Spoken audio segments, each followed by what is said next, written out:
ပေါင်းလို့အကြောင်းအမျိုးမျိုးကြောင့်ရောက်ရှိမှလည်းကြောက်တယ်အဆောင်ဒီတိတိကိုပေါင်းလို့ဒီရပါမှာကုသိုလ်ရှင်များအားလို့ဆိုကာယကံဝစီကံလောကအဖြစ်များရှိကောင်းရှိနေတယ်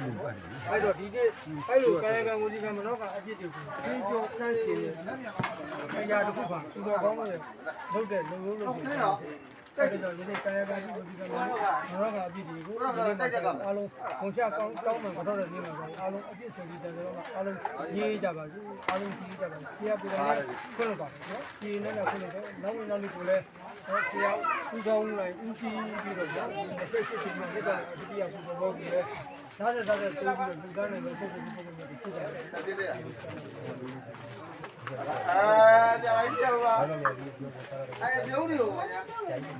ဆရာမကြိုက်ဘူး都我弄啊，都没弄。ကျောင်းရဟိုလည်းဒါတော့ပြီးပါဘောင်းလိုက်ဘူးဆရာကြီးဦးတင်ဦးကဒုညကနဝရဲ့အာနာအတဲ့အတိုင်းဆရာကြီးဦးတင်မောင်နဝရဲ့အာနာဒီမှာဆိုရင်မောင်တင်မောင်မင်းလုတ်ခင်အလုံးဆိုပြီးဆရာကြီးကဘုဒ္ဓဆရာဦးတင်မောင်နဝရဲ့အာနာဒီနေ့မှာဆိုရင်ဆရာဦးကောင်းနေတယ်ဒီနေ့ကျင်းကျော်အိတ်ကလေးကမိတ်ဆွေခိုင်းနေမြည်ပြီးသေးတော်ဝင်ပေါ်နေပြီးတော့ဘာသာပြုသာသနာပြုခိုင်းတော်အဖြစ်လုတ်ခင်လို့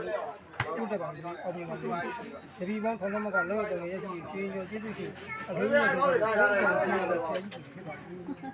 ။ဘောင်းဆရာတွေနည်းနည်းဝိုင်းလို့